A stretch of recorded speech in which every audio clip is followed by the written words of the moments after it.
अस्सलाम वालेकुम, कैसे हैं आप लोग। उम्मीद है आप सब ठीक होंगे। तो आज मैं सॉल्यूशन शेयर कर रही हूँ आप लोगों के साथ सेकंड मॉक टेस्ट का। अगर आपने वो टेस्ट नहीं किया तो पहले आप वो करके देखें, फिर इस वीडियो को देखें कि ये आंसर्स कैसे आ रहे हैं और आपको पता चलेगा कि आपने कितने क्वेश्चन सही किए हैं और क्या क्या मिस्टेक्स हैं। अगर आपने वो वीडियो नहीं देखी तो टेस्ट का लिंक और वीडियो का लिंक मैं डिस्क्रिप्शन में दे दूँगी, आप वहाँ से पहले चेकआउट कर लो और उसके बाद ये वीडियो को कंटिन्यू करो, ठीक है जी।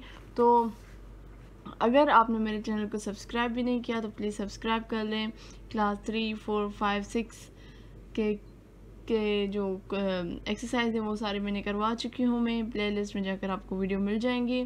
क्लास 7 की जो यूनिट 5 है वो कंटिन्यू है हमारा, तो इंशाल्लाह ये भी क्लास 7 की मैथ भी जल्दी कंप्लीट हो जाएगी। तो स्टार्ट करते हैं। ये क्वेश्चन है और मैं ये क्वेश्चन आप लोगों के साथ शेयर करती हूँ कि इसका ये है आंसर 96 मिनट। अब ये कैसे आया। क्वेश्चन है कि 6 pipes are required to fill a tank in 1 hour 20 minutes. If we use 5 such type of pipe, how much time it will take to fill the tank? तो सबसे पहले ये जो मैंने क्वेश्चन रखे कोई भी आउट ऑफ सिलेबस नहीं है, आउट ऑफ कोई मैंने वो नहीं रखा हुआ कि ये आपको किसी काम के नहीं है, ठीक है। अगर मैंने कोई ऐसा क्वेश्चन रखा जो मैंने नहीं पढ़ाया तो वो उसका ये भी हो सकता है कि अगर मैंने नहीं पढ़ाया लेकिन कुछ ना कुछ उसका कोई ना कोई आइडिया आप लोगों ने पढ़ा हुआ होगा, तो इसलिए ये ना कहा करें कि जी आउट ऑफ सिलेबस है या कुछ भी। लेकिन जो भी है ये मैं जो इस टेस्ट से रिलेटेड है, जो FIA है, GST है, PST है, ये डिफरेंट जो टेस्ट हो रहे हैं, जो बेसिक मैथ होती है उसके ही क्वेश्चंस होते हैं, ठीक है। अब देखिए ये वाला जो क्वेश्चन है ये आपका सिंपल डायरेक्ट, ये आपका इन्वर्स प्रोपोर्शन का क्वेश्चन है। अब इन्वर्स प्रोपोर्शन में क्या होता है कि एक चीज़ आप बढ़ाते हो तो दूसरी चीज़ आपकी कम होती है, या एक चीज़ कम होती है तो उसकी वजह से दूसरी चीज़ बढ़ती है। अब इन्होंने यहाँ पे 6 पाइप है और उसका अगर हम टाइम देखें, अगर मैं यहाँ पे लिखूँ तो पाइप आपके कितने हैं, 6 हैं, और 6 पाइप जो टाइम ले रहे हैं वो ले रहे हैं 1 घंटा 1 hour 20 minutes। अगर मैं कन्वर्ट करूँ इन दोनों को मिनट्स में तो 1 hour में कितने मिनट होते हैं, 60 + 20 इट बिकम 80 minutes। मतलब 6 पाइप 80 मिनट में जो है एक टैंक को फिल कर रहे हैं। अगर हम पाइप जो है वो 5 कर देते हैं, ठीक है, तो आप बताएं कितना टाइम लगेगा। अब देखें बात देखें, अगर 6 पाइप है तो 80 मिनट लगे, अगर आप पाइप कम कर देंगे तो टाइम आपको बढ़ेगा। आपने एक चीज़ कम की उसकी वजह से दूसरी चीज़ बढ़ी, तो ये आपका इन्वर्स प्रोपोर्शन है। आज मैं दूसरे तरीके से आपको सिखाती हूँ, ठीक है। अब ये देखिए पाइप जो है वो इन्वर्स प्रोपोर्शन आ रहा है किसके साथ, टाइम के साथ। तो ये प्रोपोर्शनलिटी को ख़त्म करने के लिए हम कांस्टेंट देंगे P = K/T।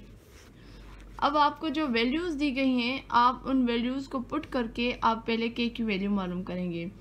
ये एक वैल्यू थी और दूसरी ये वैल्यू थी, तो पाइप का कितना है, 6 है और K वही होगा और टाइम कितना है, 80 है, ठीक है। अब हमें K की वैल्यू मालूम करनी है तो K को आइसोलेट करना है, तो 80 को हम इस तरफ मल्टीप्लाई करेंगे, तो ये हो जाएगा 6 × 80 = K, और जब ये आपस में मल्टीप्लाई करेंगे तो K की जो वैल्यू आएगी वो आएगी 480, ठीक है। और ये आपकी मेन जो है इक्वेशन के लिए ये वो है, तो आपके पास K की वैल्यू आ गई। अब आपने ये वाली इक्वेशन दोबारा लिखनी है, ठीक है, P = K/T। अब आपको जो सेकंड वैल्यूज दी गई है ये वाली, ये पुट करके आपने T की वैल्यू मालूम। अब आपके पास P की वैल्यू भी है, आपके पास K की वैल्यू भी है। अब ये पुट करके हम T की वैल्यू मालूम कर सकते हैं। तो P हमारा कितना है, 5 है, और K कितना है, 480 है, और T वहीं का वही आएगा। अब हमें T आइसोलेट करना है, तो ये T इस तरफ चला जाएगा और ये 5 इस तरफ आ जाएगा, तो T = 480/5, और ये आपस में मल्टीप्लाई करेंगे तो आपके पास जो टाइम आएगा वो आएगा 96 मिनट्स। ये आपके पास सिंपली या इसका आंसर आ गया। ठीक है, अब आते हैं नेक्स्ट क्वेश्चन की तरफ। अच्छा, क्वेश्चन 2 देखें कि यहाँ पे कह रहे हैं कि अगर 12 शीट का जो वेट है वो है 40 ग्राम्स, तो आपने बताना है कि कितनी शीट का वेट जो है 2500 ग्राम होगा। अब पहले ये डिसाइड कर लें कि डायरेक्ट प्रोपोर्शन है या इन्वर्स प्रोपोर्शन है। अब इसका देखें कि यहाँ पे जो कह रहा है कि जो 12 शीट है उसका 40 ग्राम है, तो और जो कितनी शीट का 2500 ग्राम होगा, तो ऑब्वियसली वो 12 से ज़्यादा होंगी। तो अगर हम शीट बढ़ा रहे हैं तो उसकी वजह से हमारा वेट भी बढ़ेगा। जैसे हम सिंपल कह लें कि एक गाड़ी में अगर हम बंदे ज़्यादा कर देंगे तो ऑब्वियसली उस गाड़ी का वेट भी बढ़ जाएगा। सेम यहाँ पे ये कि जितना आप शीट बढ़ाते जाएंगे वेट बढ़ता जाएगा। तो इसकी हम इक्वेशन, ये डायरेक्ट प्रोपोर्शन है, तो इसकी हम इक्वेशन देखें। सबसे पहले हम डेटा लिख लेते हैं। तो सबसे पहला था कि जो शीट्स थी वो कितनी थी, 12 शीट्स थी, और 12 शीट्स का जो वेट था वो था 40 ग्राम्स। और कितनी शीट्स जो है मतलब हमें चाहिए, ठीक है, तो कितनी शीट्स हमें चाहिए जिनका वेट जो है वो हो 2500 ग्राम्स। तो हमने सबसे पहले ये मालूम कर लिया कि ये डायरेक्ट प्रोपोर्शन है। तो इसकी जो इक्वेशन बनेगी वो इस तरीके बनेगी कि जो शीट है वो क्या हो रही है, डायरेक्ट प्रोपोर्शनल हो रही है वेट के साथ। शीट बढ़ा रहे हैं तो वेट बढ़ रहा है, तो इस प्रोपोर्शनलिटी को ख़त्म करके कांस्टेंट हम देंगे।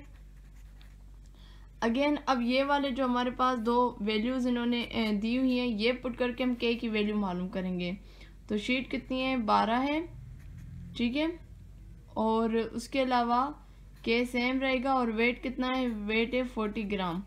अब ये 40 यहाँ पे मल्टीप्लाई कर रहा है, यहाँ जाकर क्या करेगा, यहाँ जाकर डिवाइड करेगा, तो ये हो जाएगा 12/40 इक्वल टू के। और इसको जब हम सॉल्व करेंगे तो हमारे पास के की वैल्यू आएगी 0.3। ठीक है, ये आपकी मेन इक्वेशन थी और ये के की वैल्यू आ गई। अब आपने मेन इक्वेशन को लेना है S = KW। अब आपको ये S मीन्स शीट, ये शीट मालूम करनी है, तो इसको एज इट इज रखना है। के आपके पास क्या है, 0.3 है, और दूसरे का वेट कितना है, वो है 2500। तो आपने सिंपली 2500 को मल्टीप्लाई करना है 0.3 के साथ, तो आपके पास आंसर आ जाएगा। तो आपके पास जो आंसर आएगा वो आएगा 750, मतलब 12 शीट का वेट है 40 ग्राम। हम 750 शीट्स लेंगे तब जाकर इसका वेट जो है 2500 ग्राम बनेगा। तो मैंने ये पहला जो आपको बताया वो इन्वर्स प्रोपोर्शन का था, और जो हमने दूसरा किया है वो डायरेक्ट प्रोपोर्शन का है। अब हम आते हैं एक और क्वेश्चन की तरफ, क्वेश्चन नंबर 3। अब क्वेश्चन नंबर 3 में है कि in morning walk 3% step off together, their steps measure 80 centimetre, 85 centimetre and 90 centimetre respectively. What is the minimum distance each should walk so that all can cover the same distance in complete steps? अब ये question यहीं से अंदाज़ा हो रहा है, इन्होंने जब वर्ड यूज़ किया है ना मिनिमम, तो ये हमें बता रहा है कि आपने इसकी एलसीएम मालूम करना है। तो मैं सिखा चुकी हूँ कि एलसीएम कैसे मालूम करते हैं, तो मैं यहाँ पे आपको बताती हूँ। अब नंबर कौन कौन से थे, 80 था, 85 है और 90 है। आपने इनका एलसीएम निकालना है, ठीक है। इसका अगर हम निकालें 2 4 8, 0 का 0, 85 सेम रहेगा, और 2 4 8, 2 5 10, 2 2 4, 0 का 0, 85 सेम रहेगा, 45 सेम रहेगा, 2 10 10, 2 10 20 सॉरी 85 और ये 45 सेम रहेगा, 2 5 10, 85 और 45, 5 सॉरी यहाँ पे 3 आएगा, 5 वही रहेगा, 3 1 3 ये भी सेम ही रहेगा 85, और यहाँ 3 1 3, 1 इज दैट चला गया, 3 5 15, अगेन 3 टाइम 5 85 5, अब 5 1 5, ठीक है, 5 1 5, 5 1 ज़ा 5, 3 इधर चला गया, 5 7 ज़ा 37, ठीक है, सॉरी 35, और 5 1 ज़ा 5। अब ये 17 का टेबल लगा है तो ये 1 1 1, तो ये आपके फैक्टर्स निकले। अब आपने इनको मल्टीप्लाई करना है, 2 2 ज़ा 4, ठीक है, 4 2 ज़ा 8, 8 2 ज़ा 16, 16 3 ज़ा। अब आप इसको करते जाएंगे तो आपके पास जो आंसर आएगा वो आएगा 12240। ये आपने एलसीएम मालूम कर लिया, ठीक है। तो ये इस तरीके से ये इसका आंसर 12240 आ गया। अच्छा, ये जो क्वेश्चन था इसको मैं आपको बताती हूँ यहाँ पे क्रॉस निशान क्यों आया, क्योंकि मैंने ऑप्शन गलत रख दिया था। मैंने ऑप्शन सी आई थिंक रखा था।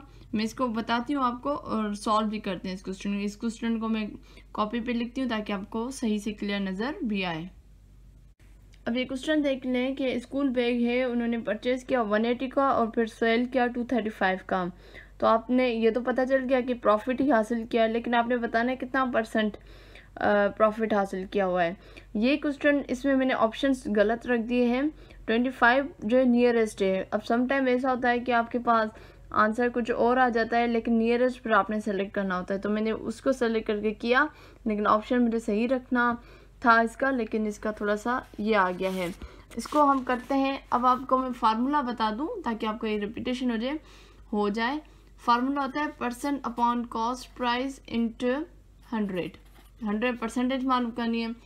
अब आपने देखिए इसकी कॉस्ट प्राइस क्या थी, इसकी कॉस्ट प्राइस थी 180, ठीक है, और सेल प्राइस कितनी थी, इसकी सेल प्राइस है 235।